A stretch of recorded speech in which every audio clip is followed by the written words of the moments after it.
ठीक है, communication can also be conducted through gestures. तो जो शब्द हैं उनको हम बोलते हैं वर्बल कम्युनिकेशन। अब चाहे आप शब्दों को बोल रहे हो, शब्दों को लिख रहे हो, तो सारा का सारा वर्बल कम्युनिकेशन माना जाएगा। इसके अलावा बाकी और जितनी भी चीजें जिनके थ्रू हम कम्युनिकेट करते हैं उनको हम नॉन वर्बल कम्युनिकेशन, उसको नॉन वर्बल कम्युनिकेशन कहते हैं।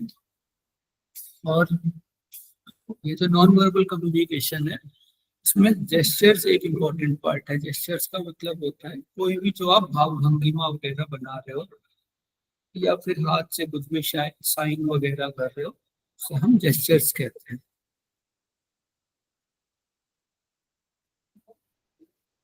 Now both in terms what you से एंड हाउ टू से द मैटर, यहाँ पे एग्जांपल से ये बताया हुआ है कि आप कैसे किसी चीज को कह रहे हो, बस शब्द ही मैटर नहीं करते हैं, आपकी पिच वगैरह सब कुछ मैटर करती है। यानी कि एक मैसेज में वर्बल और नॉन वर्बल दोनों चीजें मैटर करती हैं।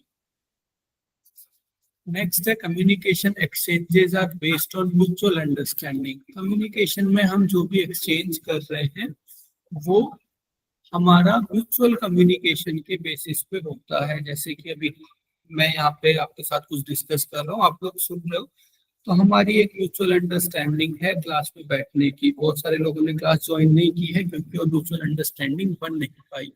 तो ये एक म्यूचुअल अंडरस्टैंडिंग की वजह से कम्युनिकेशन होता है। अभी म्यूचुअल अंडरस्टैंडिंग बहुत बार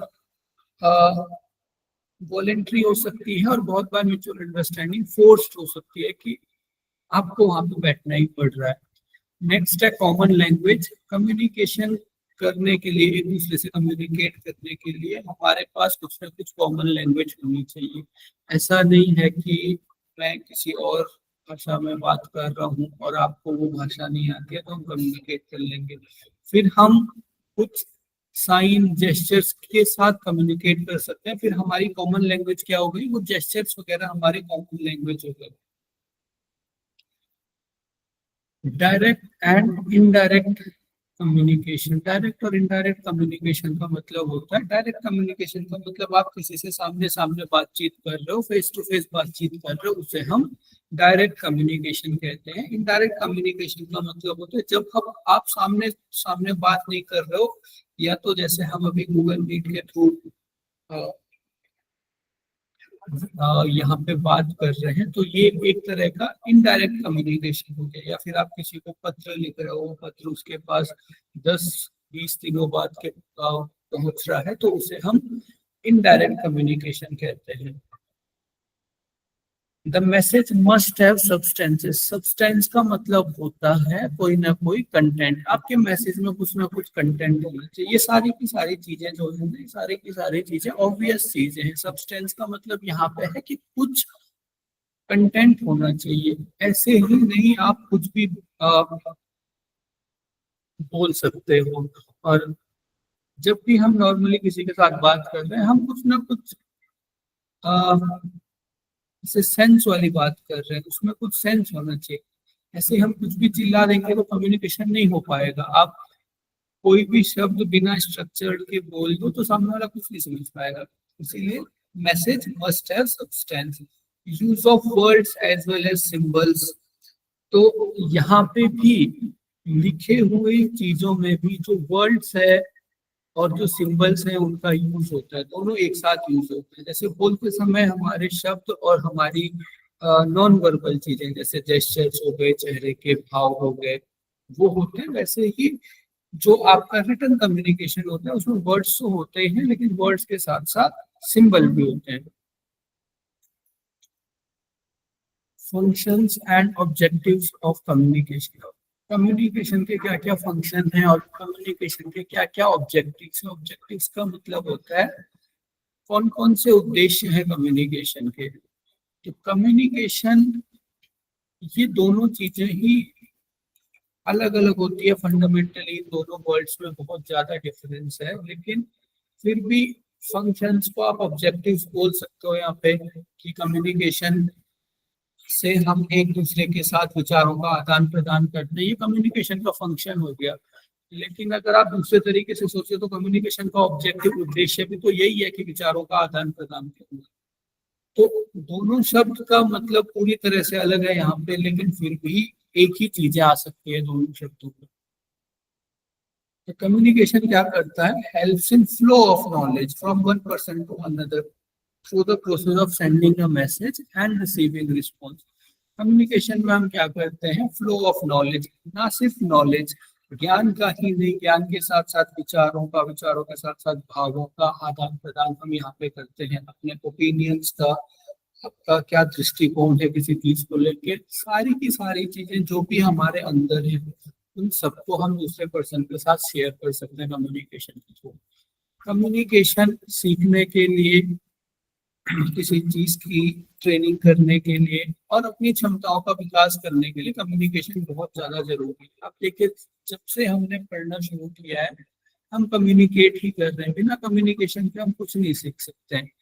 या फिर अगर आप किताबें भी पढ़ रहे हो तो वहां पे भी तो कोई राइटर है जो उस किताब को बहुत पहले लिख चुका है, हम उसको पढ़ रहे हैं, उस राइटर के साथ हम एक इनडायरेक्ट कम्युनिकेशन कर रहे हैं।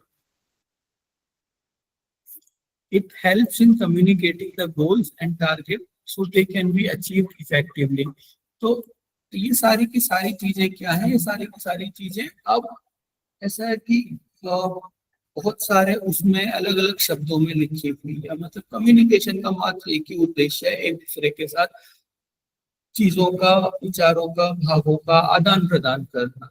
अब अगर आप एक टीम हो और किसी चीज के ऊपर काम कर रहे हो तो फिर कम्युनिकेशन के थ्रू आप गोल्स और टारगेट को एक दूसरे के साथ शेयर कर सकते हो, तो ताकि उनको आप अच्छे से अचीव कर सको। तो ये सारे के सारे अब डिराइव्ड चीजें हैं। अगर आप कम्युनिकेशन को एक क्लास के पर्सपेक्टिव में देखो तो कम्युनिकेशन जितना अच्छा रहेगा उतनी अच्छी लर्निंग होगी।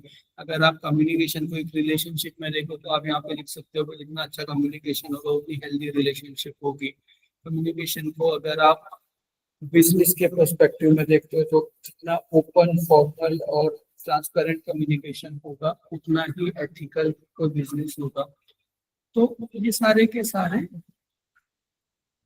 फंक्शंस हो गए कम्युनिकेशन के, कि एक ही चीज से ये डिराइव्ड है सारे के सारे। कम्युनिकेशन में हम चीजों का एक्सचेंज कर रहे हैं।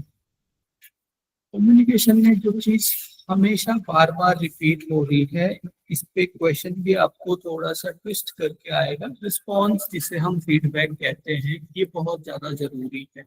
सेंडर ने कोई मैसेज दिया, उसके ऊपर जो रिसीवर है उसका क्या मैसेज रहता है, उसे हम फीडबैक कहते हैं, उसे हम रिस्पॉन्स कहते हैं।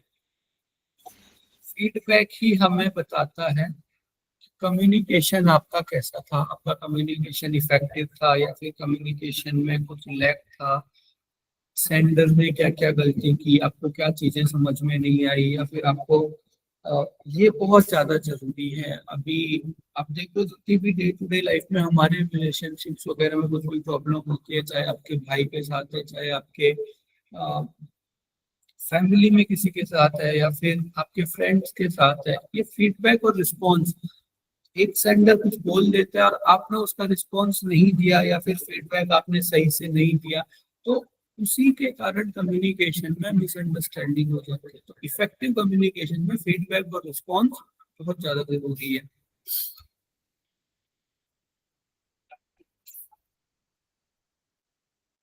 तो ये सारी की सारी चीजें, मैं अब यही मान रहा हूँ कि ये सारी की सारी चीजें इस लाइन से निकली हुई है, communication helps in flow of knowledge या फिर communication helps in exchange of ideas.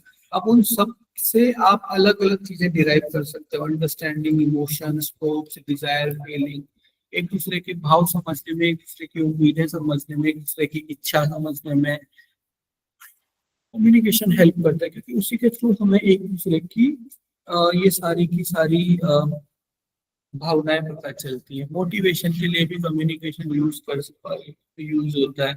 इसके अलावा कल्चर को प्रिजर्व करने के लिए एक जनरेशन से दूसरी जनरेशन तक वैल्यूज, वैल्यूज का मतलब होता है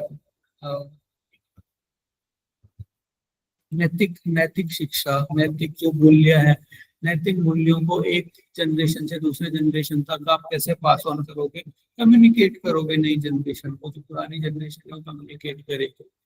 इसके अलावा कम्युनिकेशन किसी सिचुएशन को इम्प्रूव भी कर सकता है और किसी सिचुएशन को खराब भी कर सकता है। किसी भी कम्युनिकेशन का जो कंसिक्वेंस है वो इस चीज पे डिपेंड करता है कि मैसेज को कैसे लिखा गया, मैसेज को कैसे समझा गया और उसका फीडबैक क्या रहा। ये तीनों चीजों पे कम्युनिकेशन डिपेंड करता है।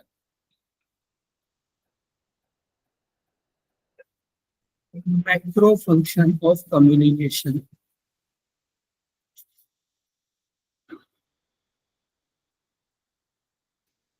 Just a minute.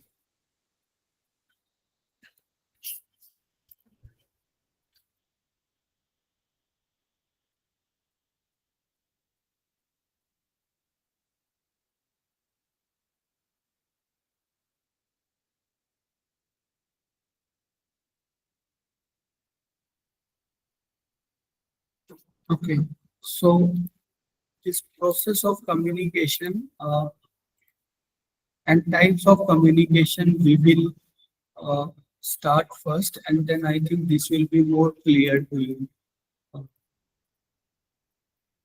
This macro function of communication.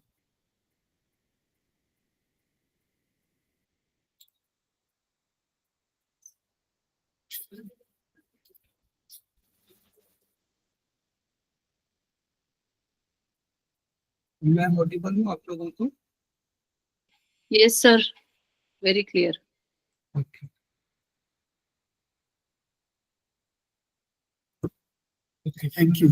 So process of communication में कौन कौन सी चीजें हैं? सबसे पहले है सेंडर। सेंडर जो कम्युनिकेशन को स्टार्ट करता है, who will initiate the communication, जिसके पास कोई मैसेज है उसे हम सेंडर कहते हैं।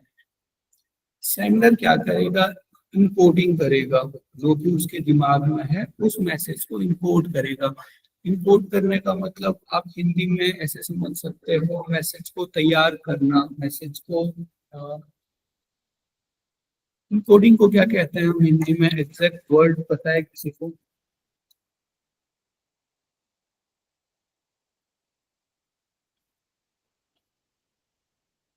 No, sir.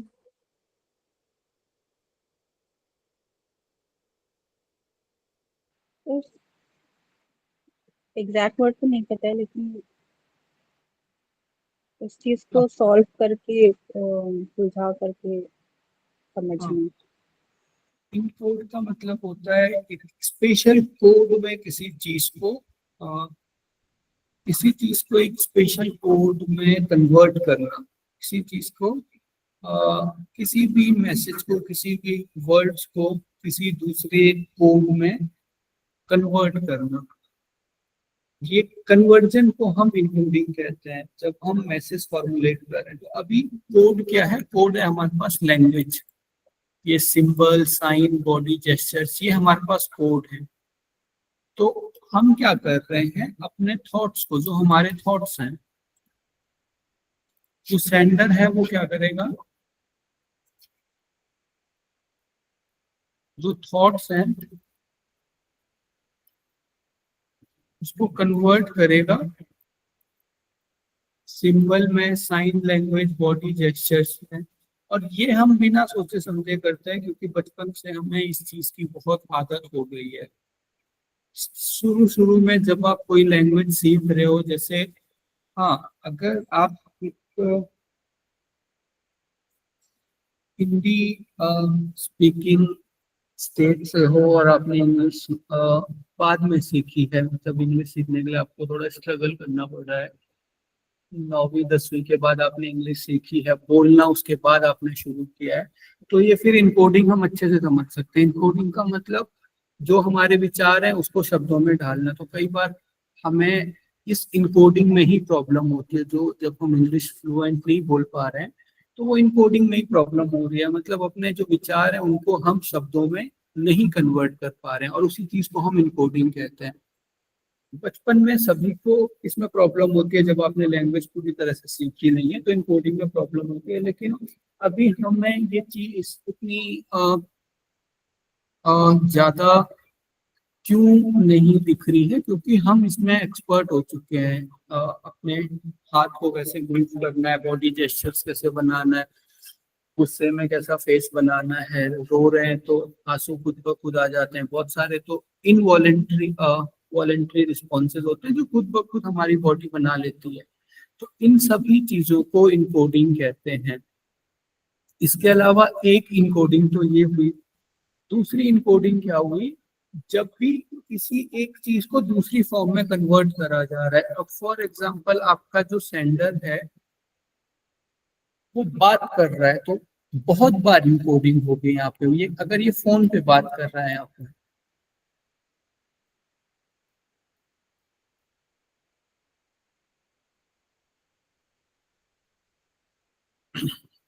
अगर सेंडर फोन पे बात कर रहा है तो सबसे पहले फोन पे बात करने के लिए उसके ब्रेन से सबसे पहली इनकोडिंग क्या होगी, जो थॉट्स हैं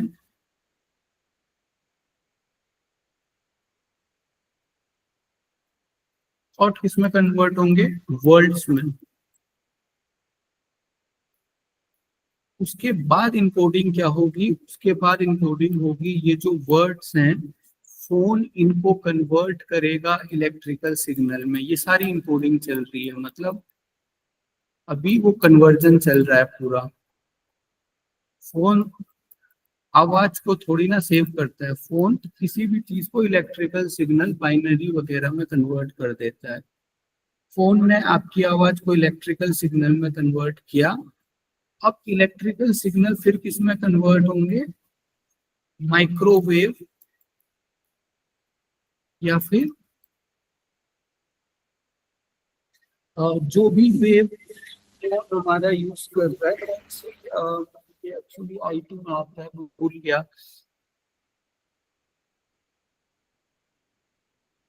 कौन सी वेव का यूज करता है हमारा फोन। आप लोगों का आईटी हो गया? EEG का, नहीं नहीं, EFG का। एक तो माइक्रोवेव हो गया, एक हो गया radio wave, sorry. Radio wave और माइक्रोवेव दो वेव होती है ना, ये बहुत इंपॉर्टेंट है। अगर आईटी आप लोगों का हो चुका है तो इसको रिवाइज करना चाहिए आपको। दो तरह की वेव होती है, माइक्रोवेव, रेडियो वेव। माइक्रोवेव ऐसे चलती है, ऐसे इस तरीके से।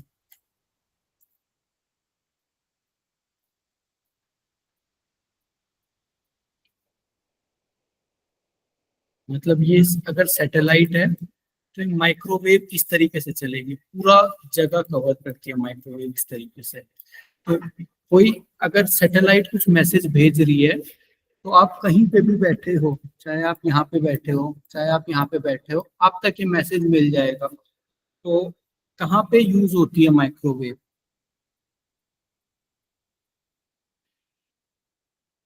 सर ये एक्चुअली इसमें यूज होता है क्या, लाइक एनिमी फ्लाइट्स जब भी आते हैं हमारे इसके ऊपर, वो तभी? हाँ, वहाँ पे तो हम रडार यूज करते Radar, हैं, रडार में भी माइक्रोवेव यूज होती है, लेकिन वहाँ पे बहुत डिफरेंट डिफरेंट तरह की इलेक्ट्रोमैग्नेटिक वेव भी यूज होती है। लेकिन आप एक बार सोचिए, ऐसा हमारे डे टू डे लाइफ में एक इंस्ट्रूमेंट हम बहुत यूज करते हैं जिसमें ऐसी वेव यूज होती है। हम्म। फोन। नहीं, अगर फोन में ऐसी वेव यूज होने लग गई तो अगर आपने यहाँ से सैटेलाइट में कुछ भेजा तो कोई कहीं पे भी खड़ा होकर आपकी बात सुन सकता है। फोन में ये वाली वेव यूज होती ब्रॉडकास्टिंग इससे नहीं होता है सर? है। ब्रॉडकास्ट, ब्रॉडकास्टिंग, डिश रेडियो वगैरह, हाँ रेडियो, एफएम, डिश वगैरह, ये हाँ। जो भी चीजें हैं ये माइक्रोवेव का यूज करते हैं। आप कहीं पे भी रह रहे हो, आपने डिश लगा लिया अपने यहाँ पे तो आपको सिग्नल मिल जाएंगे, यहाँ पे लगा लिया आपको सिग्नल मिल जाएंगे। ये माइक्रोवेव है। माइक्रोवेव ऐसे ऐसे ट्रांसमिट होती है। रेडियो वेव कैसे ट्रांसमिट होती है? रेडियो वेव, ये सेंडर है, यहाँ से सीधे सैटेलाइट के पास जाएगी, सैटेलाइट से सीधा रिसीवर के पास जाएगी। बीच में आप कहीं पे भी खड़े हो आपको रेडियो वेव नहीं मिलेगी। ये यूज होती है हमारे फोन में। मोबाइल में। हाँ, तो ये दो तरह की जो वेव हैं, ये जस्ट बहुत क्वेश्चन आते हैं आईटी में इसके ऊपर। माइक्रोवेव और रेडियो। सर वाईफाई जो यूज होता है आजकल वायरलेस भी चलता है, तो उसमें भी यही सब कुछ होता है क्या? हाँ, वाईफाई की भी ऐसे प्रोपेगेट करता है वाईफाई। उसमें माइक्रो होगा फिर? नहीं, वाईफाई में रेडियो और माइक्रोवेव नहीं होता है, क्योंकि अ, जो ये दोनों वेव है ना, ये बहुत लॉन्ग डिस्टेंस के लिए यूज होते हैं। वाईफाई और ब्लूटूथ ओके। ये छोटी डिस्टेंस के लिए यूज करते हैं, मतलब kind of microwave he use करते हैं ये, लेकिन दूसरी टाइप की माइक्रोवेव। Okay sir. ये ऐसे आप हमेशा इसको कोरिलेट कर सकते हो। अगर एक पॉइंट, किसी भी पॉइंट पे खड़े होकर अगर आपको इंफॉर्मेशन मिल रही है तो वो माइक्रोवेव ही है। माइक्रोवेव का कोई सा भी टाइप हो सकता है, पर होगा माइक्रोवेव ही। ठीक है। अब तो इनकोडिंग, तो ये इलेक्ट्रिकल सिग्नल फिर से कन्वर्ट होंगे रेडियो वेव में और जाएंगे दूसरे, जो आपका रिसीवर है, ये रेडियो वेव दूसरे रिसीवर के पास जाएगी। तो ये जो आपने अपने थॉट्स को, ये जो सेंडर है, सेंडर ने सबसे पहले थॉट्स को कन्वर्ट किया वर्ड्स में, वर्ड्स को फिर फोन ने कन्वर्ट किया इलेक्ट्रिकल सिग्नल ने, इलेक्ट्रिकल सिग्नल ने कन्वर्ट किया माइक्रोवेव में। तो ये जो कन्वर्जन हो रहा है इसे हम क्या कहते हैं?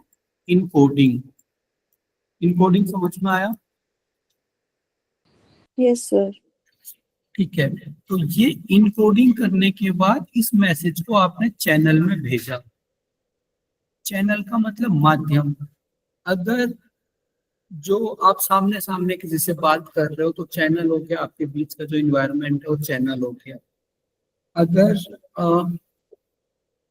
हम फोन पे बात कर रहे हैं तो ये जो रेडियो वेव ट्रेवल कर रही है ये हमारा चैनल हो गया। तो चैनल मतलब माध्यम, बहुत इजी है ये। उसके बाद चैनल में जब ये रिसीवर के पास पहुंचेगी तो रिसीवर में सबसे पहले रिसीवर क्या करेगा? रिसीवर का मतलब जो आपका, जिससे आप बात कर रहे हो उसका फोन, वो उस रेडियो वेव को फिर से इलेक्ट्रिकल सिग्नल में कन्वर्ट करेगा, इस इलेक्ट्रिकल सिग्नल को फिर से वर्ड्स में कन्वर्ट करेगा, वर्ड्स को थॉट्स में कन्वर्ट करेगा। तो ये जो वर्ड्स में कन्वर्ट करेगा और वर्ड्स फिर से उसके माइंड में थॉट्स में कन्वर्ट होंगे, फिर वो समझेगा कि अच्छा आप ये बोल रहे हो। तो ये जो प्रोसेस होती है इसे हम कहते हैं डिकोडिंग। इनकोडिंग का मतलब होता है मैसेज को ट्रांसमिट करना शब्दों में, फिर वो जिस भी चीज में जरूरत है उस चीज में ट्रांसलेट करना या फिर कन्वर्ट करना। और ट्रांसलेट तो ऑलरेडी हो चुका है ना गुरु जी? हाँ, ट्रांसलेट का मतलब यहाँ पे मैं शब्दों की बात नहीं कर रहा हूँ, बस ट्रांसलेट का मतलब जो भी फॉर्म में हमें जरूरत है। जैसे ये थॉट से शब्दों में हुआ, शब्दों से इलेक्ट्रिकल सिग्नल में हुआ, उसके बाद इलेक्ट्रिकल सिग्नल से रेडियो वेव माइक्रोवेव में हुआ। तो ये वाली प्रोसेस इनकोडिंग हो गई। लेकिन रिसीवर के पास तो ये रेडियो वेव ही पहुंचेगी, उसे फिर से ये प्रोसेस पूरी अपोजिट करनी पड़ेगी ना, उल्टी करनी पड़ेगी, ताकि फिर से उसके दिमाग में थॉट्स आ जाएं। क्योंकि लास्ट में तो रिसीवर के दिमाग में समझ आना चाहिए ना हम क्या बोल रहे हैं। तो जो रिसीवर का फोन है वो सबसे पहले माइक्रोवेव को रेडियो वेव इलेक्ट्रिकल सिग्नल में कन्वर्ट करेगा, इलेक्ट्रिकल सिग्नल फिर शब्दों में कन्वर्ट होंगे और सामने वाले के फोन के स्पीकर से वो शब्द बाहर आएंगे जो कि आपके दिमाग में फिर थॉट्स में कन्वर्ट होंगे। इस प्रोसेस को हम कहते हैं डिकोडिंग। समझ आया? कोई कंफ्यूजन इसमें? यस सर समझ आया।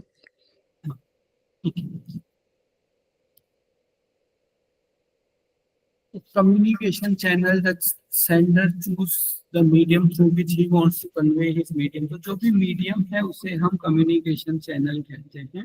और मेन ये प्रोसेस है, ये आपको याद रखनी है। सेंडर इनकोडिंग करेगा और फिर मैसेज इनकोडिंग करने के बाद मैसेज चैनल में जाएगा, चैनल में फिर वो रिसीवर तक पहुंचेगा। रिसीवर उस मैसेज को जब रिसीवर के पास पहुंचेगा वो मैसेज, तो रिसीवर उसको डिकोड करेगा। मतलब आपके कान में शब्द सुनाई दिए तो आप उसको डिकोड करोगे, तभी आप उसको समझ पाओगे। अब ये डिकोड करने में भी बहुत बार प्रॉब्लम होती है। हो सकता है कि जो लैंग्वेज सामने वाला इंसान बोल रहा है वो हमें समझ नहीं आ रहा है, तो हम उसे डिकोड नहीं कर पाएंगे, फिर वो बस शब्द ही हो गए हमारे लिए। तो डिकोड करने के बाद आपकी समझ में वो मैसेज आया अगर वो सेम लैंग्वेज का है। अगर नहीं है, कोई रशियन बोल रहा है, फ्रेंच बोल रहा है, तो हमें समझ नहीं आएगा, फिर हम वहीं पर रुक जाएंगे, फिर कम्युनिकेशन ही नहीं हो पाए। पर अगर सेम लैंग्वेज है तो वो हमारी समझ में आ जाएगा, और हम सबसे इम्पोर्टेंट पार्ट उसको फिर फीडबैक देंगे सेंडर को कि हमें मैसेज मिल चुका है, आपके मैसेज में ये प्रॉब्लम है, आप जो बोल रहे हैं मैं उससे सहमत हूँ, मैं उससे सहमत नहीं हूँ। सारी चीजें फीडबैक होती है।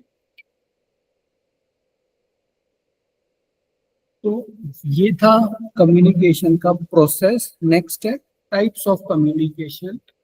कम्युनिकेशन के कौन कौन से टाइप हैं?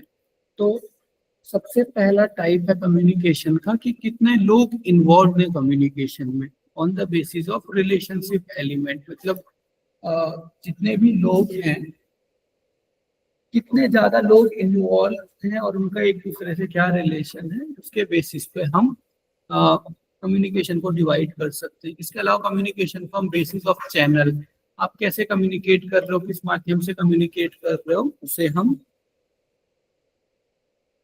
चैनल के माध्यम से भी कम्युनिकेशन को डिवाइड कर सकते हैं। कम्युनिकेशन कैसे किया जा रहा है, किस पर्पज से किया जा रहा है और किस किस स्टाइल में किया जा रहा है, औपचारिक किया जा रहा है, अनौपचारिक किया जा रहा है, इसके माध्यम से भी हम कम्युनिकेशन को डिवाइड कर सकते हैं। और कम्युनिकेशन की डायरेक्शन क्या है, इसके माध्यम, इसके बेसिस पर हम कम्युनिकेशन को डिवाइड कर सकते हैं। तो यहाँ पे आपको कंफ्यूज नहीं होना है। किसी भी चीज को जब हम क्लासिफाई करते हैं, किसी भी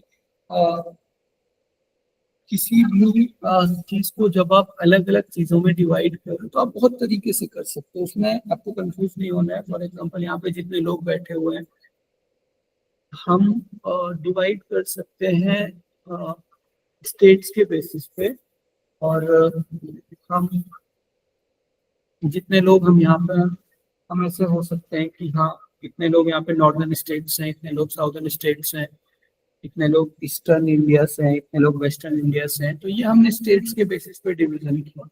इसके अलावा आप डिवाइड कर सकते हो जेंडर के बेसिस पे, मेल एक तरफ हो जाएंगे, फीमेल एक तरफ हो जाएंगे। एक क्लास को ही हम बहुत तरीके से डिवाइड कर सकते हैं। तो बेसिस ऑफ डिवीजन क्या है, ये सबसे ज्यादा इंपॉर्टेंट होता है। तो सबसे पहले है on the basis of relationship, या फिर इसे ज्यादा अच्छे से मैं कहूँगा कि कितने लोग इन्वॉल्व हैं किसी कम्युनिकेशन में, कितने रिलेशनशिप्स इन्वॉल्व हैं किसी कम्युनिकेशन में, उसके आधार पर जब हम डिवाइड करते हैं।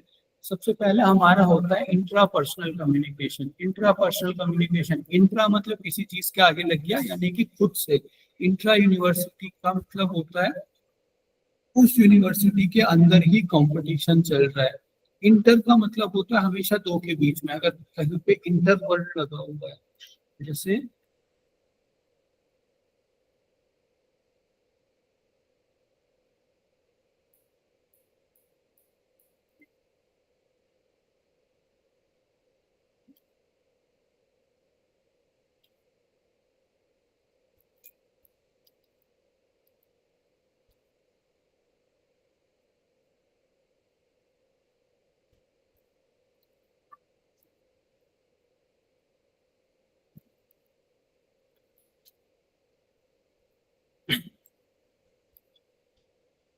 तो हमारे योगा कंपटीशन वगैरह होते हैं, योगासना चैंपियनशिप वगैरह, अगर कोई इंटर स्टेट है, कहीं पे भी इंटर वर्ड लगा हुआ है, इसका मतलब है कि बहुत सारे स्टेट्स के बीच में है, जिसमें बहुत सारे स्टेट्स पार्टिसिपेट करेंगे। इंट्रा स्टेट का मतलब होता है किसी एक स्टेट के अंदर ही वो कंपटीशन है।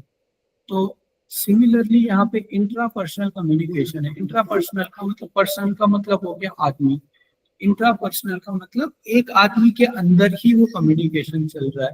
तो जो भी इसमें हमारी सेल्फ मोटिवेशन आ जाता है, सेल्फ लव जो कि बहुत ट्रेंडिंग है आजकल, या फिर ओवर थिंकिंग, ये सारी की सारी चीजें इंट्रापर्सनल कम्युनिकेशन में आ जाती है। आजकल बहुत ज्यादा इस चीज के ऊपर फोकस किया जाता है कि आपको खुद से बात करनी चाहिए, आपको खुद के साथ ही टाइम स्पेंड करना चाहिए। तो ये सारी चीजें इंट्रापर्सनल कम्युनिकेशन में, जो भी आप खुद से बात कर रहे हो, आप जो सोच रहे हो, ऐसा नहीं है कि खुद से बात करने का मतलब आप एक मिरर के सामने खड़े हो गए और आप 1-2 घंटे तक आप बोल रहे हो और सामने से आप सोच रहे हो कि कुछ आवाज आएगी, ऐसा नहीं, मतलब जो भी आप सोच रहे हो वही इंट्रापर्सनल कम्युनिकेशन हो गया। ऐसा उसे मूवीज में इस तरीके से दिखाया जाता है ना कि एक ही इंसान के दो अ, एक ही इंसान के दो वर्जन उसके सामने खड़े हो जाते हैं, वो आपस में बात करते हैं किसी चीज के बारे में। तो ये इंट्रापर्सनल कम्युनिकेशन हुआ, communication with in an individual almost all time including talking to oneself, listening to oneself and relating to oneself। जब भी आप कुछ सोच रहे हो वो आपका इंट्रापर्सनल कम्युनिकेशन हो गया। इसमें रिफ्लेक्शन आ गया, आप अपने ऊपर कुछ रिफ्लेक्शन कर रहे हो, अपने ऊपर कुछ सोच रहे हो, मेडिटेशन हो गया। जो भी आप सोच रहे हो ये सारी की सारी चीजें इंट्रापर्सनल कम्युनिकेशन की। उसका एग्जांपल हो गया, कभी कुछ देख के आपके रिएक्शन होते हैं ओ माय गॉड या फिर बोलो, ये सारी चीजें आप खुद से बोल रहे हो, तो ये इंट्रापर्सनल कम्युनिकेशन हो गया। इंटरपर्सनल कम्युनिकेशन को डायडिक कम्युनिकेशन भी कहते हैं, इस चीज को नोट कर लीजिए।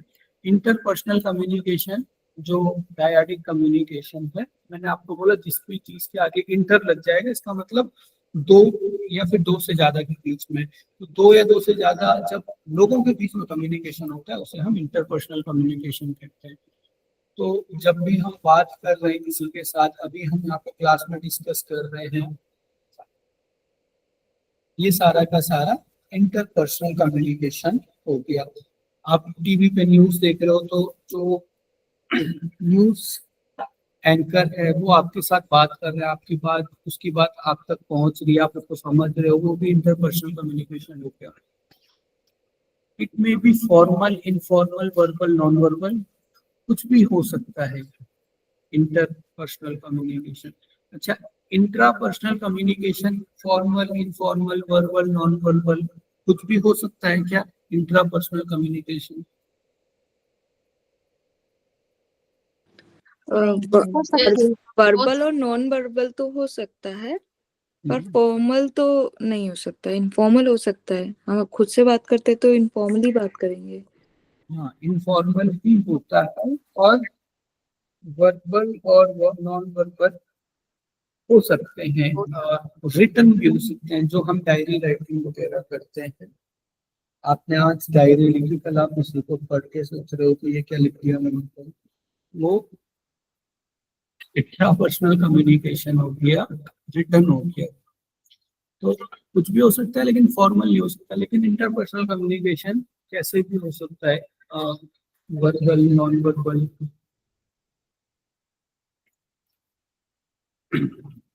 ठीक है, तो अब इसमें सारी की सारी एक्स्ट्रा चीजें ऐड हो जाएंगी जो भी ऐड हो सकती हैं, लेकिन मेन चीज इंटरपर्सनल कम्युनिकेशन में ये है कि इंटरपर्सनल कम्युनिकेशन में दो लोग आपस में बात कर रहे हैं। ये कहीं पे भी हो सकती है bye means of word, sound, facial expression, gestures and postures, किसी के भी माध्यम से हो सकते हैं, शब्दों के माध्यम से, ध्वनियों के माध्यम से, चेहरे की भावों के माध्यम से, जेस्चर्स, पोस्चर, भाव, भंगिमा, किसी भी माध्यम से ये इंटरपर्सनल कम्युनिकेशन हो सकती है। अब इंटरपर्सनल कम्युनिकेशन में इमोशनल पार्ट भी होता है, जो कि ऑब्वियस है। अगर आप किसी रिलेटिव के साथ या फिर फ्रेंड के साथ अगर कुछ कम्युनिकेट कर रहे हो तो उसमें एक इमोशनल पार्ट भी जुड़ जाता है। ये आपको मोटिवेट कर सकता है, इनकरेज कर सकता है इंटरपर्सनल कम्युनिकेशन, और आपको मोर इफेक्टिवली काम करने के लिए प्रोत्साहित कर सकता है।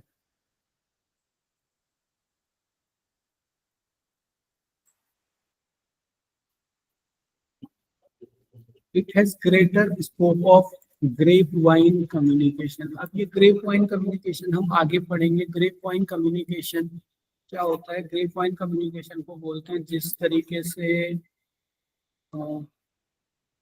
गॉसिप्स चलती हैं या फिर कुछ र्यूमर चलते हैं। यहाँ पे एक इंसान बैठा है, उसने दूसरे इंसान को कुछ बताया, दूसरे इंसान ने और दो लोगों को बताया, दो लोगों ने और चार लोगों को बताया। तो ये एक ग्रेप के गुच्छे की तरह हो गया, अंगूर के गुच्छे की तरह हो गया। तो इसे हम कहते हैं ग्रेप वाइन कम्युनिकेशन। यहाँ पे कम्युनिकेशन जो मैसेज है वो फैल रहा है, इसे हम ग्रेप वाइन कम्युनिकेशन कहते हैं। तो है तो ये ग्रेप वाइन कम्युनिकेशन भी एक तरीके का इंटरपर्सनल कम्युनिकेशन ही।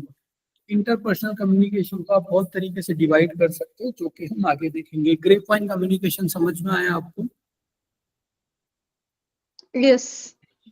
हाँ, तो जितने भी र्यूमर वगैरह फैलते हैं व्हाट्सएप पे, जितने भी सुबह सुबह ये गुड मॉर्निंग के मैसेज फैलते हैं, वो सारे के सारे ग्रेप वाइन कम्युनिकेशन से ही फैलते हैं।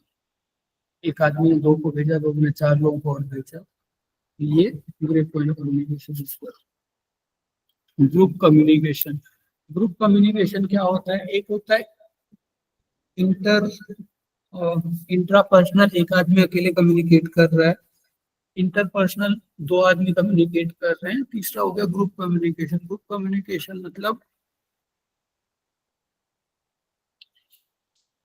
जहां पे बहुत सारे लोग आपस में कम्युनिकेट कर रहे हैं, उसे ग्रुप कम्युनिकेशन कहते हैं। तो ग्रुप कम्युनिकेशन 2 तरीके का हो सकता है।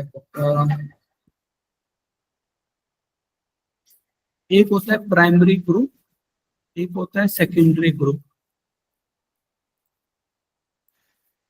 तो जैसे मैंने आपको बताया, ग्रुप कम्युनिकेशन में बहुत सारे लोग एक दूसरे से बातचीत करेंगे। तो प्राइमरी और सेकेंडरी ग्रुप क्या होते हैं? प्राइमरी ग्रुप मतलब जो इनफॉर्मली ग्रुप बने हुए हैं, जैसे आपके फ्रेंड्स के ग्रुप हैं या फिर आपकी फैमिली का ग्रुप है। शाम को आप फैमिली मेंबर सारे के सारे एक जगह बैठ के अगर बात करो या फिर अपने फ्रेंड से आप बात करते हो, तो उसे प्राइमरी ग्रुप कहते हैं। जहाँ पे जो इंडिविजुअल्स हैं उनके बीच में इंटीमेट पर्सनल रिलेशन होते हैं, उनके बीच में इमोशंस होते हैं, और ज्यादातर वो फेस टू फेस इंटरेक्ट करेंगे। वहां पे आप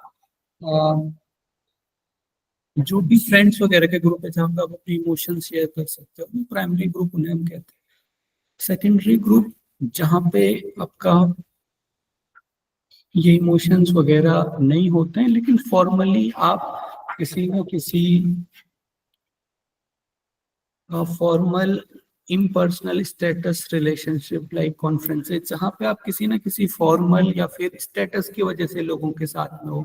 जैसे फॉर एग्जांपल आपका स्टेटस है टीचिंग का और पेरेंट्स टीचर मीटिंग चल रही है, तो पेरेंट्स टीचर मीटिंग में आप ग्रुप कम्युनिकेशन कर रहे हो सब लोगों के साथ, लेकिन आपके इमोशंस वहाँ पे इन्वॉल्व नहीं है, आपका इनफॉर्मल वहाँ पे कोई फ्रेंड नहीं बैठा हुआ है, तो उसे हम सेकेंडरी ग्रुप कहते हैं।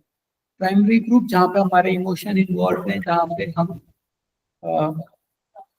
इनफॉर्मली किसी के साथ कम्युनिकेट कर रहे हो, प्राइमरी ग्रुप हो गया। सेकेंडरी ग्रुप का मतलब फॉर्मल एक जो ग्रुप बना हुआ है उसे हम सेकेंडरी ग्रुप कहते हैं। क्लियर हुआ है? जी। ओके, नेक्स्ट है mass media. Mass media communication का मतलब होता है जहाँ पे हम बहुत सारे, एक जो थॉट है उसे अगर बहुत सारे लोगों तक पहुंचाना है, तो यहाँ पे एक सेंडर होता है और हजारों लाखों रिसीवर होते हैं। तो मास मीडिया में आपके जितने भी न्यूज चैनल हैं या फिर आप यूट्यूब पे किसी की वीडियो देख रहे हो, इंस्टाग्राम पे कुछ देख रहे हो, तो वहाँ पे एक सेंडर है, लेकिन देखने वाले बहुत सारे लोग हैं, उसे हम मास मीडिया कम्युनिकेशन कहते हैं। तो मास मीडिया कम्युनिकेशन को आप एग्जैक्टली मान सकते हो, जो टीवी पे न्यूज चल रही है उसे मास मीडिया कम्युनिकेशन कहते हैं। और इस कम्युनिकेशन में मास ऑडियंस होती है और इसीलिए इसे हम मास कम्युनिकेशन भी कहते हैं। मास कम्युनिकेशन मतलब बहुत सारे लोगों तक एक साथ बात करना। तो ये जो मास कम्युनिकेशन है, आपने ये इसीलिए एक कोर्स होता है BJMC, bachelor of mass communication and journalism. Mass communication का मतलब यही न्यूज वगैरह, टेलीविजन, न्यूज़पेपर, मैगजीन, बहुत सारे लोगों तक एक साथ अगर आपको पहुंचना है। इस कम्युनिकेशन का जो सबसे बड़ा ड्रॉबैक है वो ये है कि इसमें आपको फीडबैक नहीं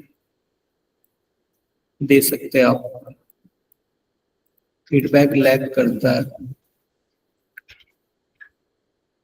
तो इसीलिए आपका फीडबैक लैग करने की वजह से आपको जो न्यूज़ एंकर है, अगर चाहे वो आपकी तरफ से बात कर रहा है या फिर आपके राइट विंग की तरफ से बात कर रहा है, लेफ्ट विंग की तरफ से बात कर रहा है, आप कुछ नहीं कर सकते, क्योंकि आप वहाँ पे आपके पास फीडबैक देने का कोई ऑप्शन नहीं है। हाँ, अभी के जो मास मीडिया है, यूट्यूब वगैरह, वहां पे आप कमेंट में कुछ भी लिख सकते हो, लेकिन जरूरी नहीं है कि वो उसे पढ़ेगा। तो मास मीडिया में सेंडर बहुत सारे रिसीवर तक पहुंचता है, लेकिन रिसीवर के पास फीडबैक देने का ऑप्शन बहुत ज्यादा नहीं होता। नेक्स्ट है क्लासिफिकेशन बेस्ड ऑन चैनल्स। यहाँ पे से आगे हम कल कंटिन्यू करेंगे। तो सर जो मास मीडिया होता है वैसे तो जैसे यूट्यूब वगैरह पे भी है और जैसे चैनल्स पे भी है, तो मेल वगैरह आजकल तो हो जाती है, रिप्लाई देर से आता है, पर फीडबैक तो हम दे सकते हैं। तो अगर क्वेश्चन आता है कि मास मीडिया में फीडबैक अवेलेबल है या नहीं, या कर सकते हैं या नहीं, तो फिर इसमें क्या आंसर होगा? हाँ, तो मास मीडिया में देखो फीडबैक हो सकता है। जैसे जो न्यूज चैनल है, पहले के टाइम पे भी आप उनको लेटर लिख सकते थे कि we are not fine with your this broadcasting and all, ऐसे आप लिख सकते थे उनको। लेकिन अभी कहने का मतलब क्या है, इमीडिएट फीडबैक, तुरंत फीडबैक आप उनको नहीं दे सकते ना। आपका कोई इंस्टाग्राम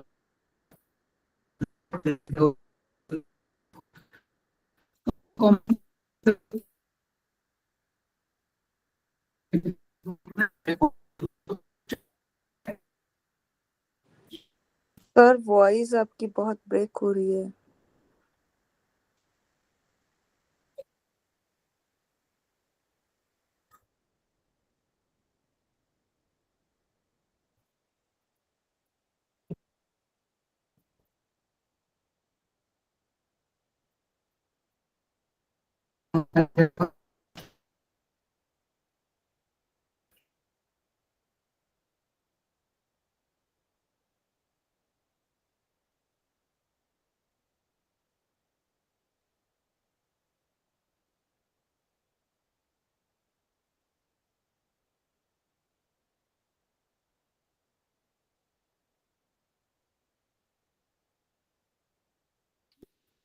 No, no voice. अभी नहीं। सर नेटवर्क इशू है। Network issue. Yeah. Maybe tomorrow we'll discuss in the next. हाँ, श्योर, नेक्स्ट क्लास में डिस्कस करते हैं। अभी जस्ट अभी आ रही है, सुनाई दे रहा है सर। अभी आने लग गई हाँ। आवाज। अभी आप बता हाँ, दीजिए। now ओके, तो जस्ट टू सम अप, क्या होता है इसमें, इमीडिएट फीडबैक नहीं होता है, तुरंत फीडबैक आप नहीं दे सकते। फीडबैक का मतलब ये नहीं है कि जस्ट रिसीवर ने बोल दिया, रिसीवर ने कमेंट कर दिया, वो सेंडर के पास जाना चाहिए ना, तभी उसे पता चलेगा। और ये ऑप्शन नहीं होता मास मीडिया में। आप इसे थोड़ा ऐसे लॉजिकली ही सोचो, अगर कोई इंसान 10,000, 20,000, लाखों लोगों तक एक साथ पहुंच रहा है, तो वो कैसे इतने सारे लोगों का एक साथ फीडबैक ले सकता है? इसीलिए आ गया सर समझ में। इसका मतलब इसमें फीडबैक नहीं होता, अगर क्वेश्चन आता भी है तो इसमें फीडबैक में ना ही लिखना है, क्योंकि फीडबैक का मतलब ही है कि इंस्टेंट आपको उसका सॉल्यूशन मिले। हाँ, आपको इंस्टेंट फीडबैक आपको मिलना चाहिए कि आपका जो मैसेज है वो कितना क्लियर गया है रिसीवर के पास। जी ठीक है sir, thank you sir. Okay, तो ठीक है, अभी टाइम हो गया है 9:55, तो आज की क्लास हम यहीं पे एंड करते हैं। अगर कोई डाउट वगैरह है तो कल क्लास से पहले हम डाउट वगैरह ले लेंगे, ठीक है? सर आपकी रिकॉर्डिंग ऑफ कर दीजिए, फिर बोलती हूँ। हाँ जी।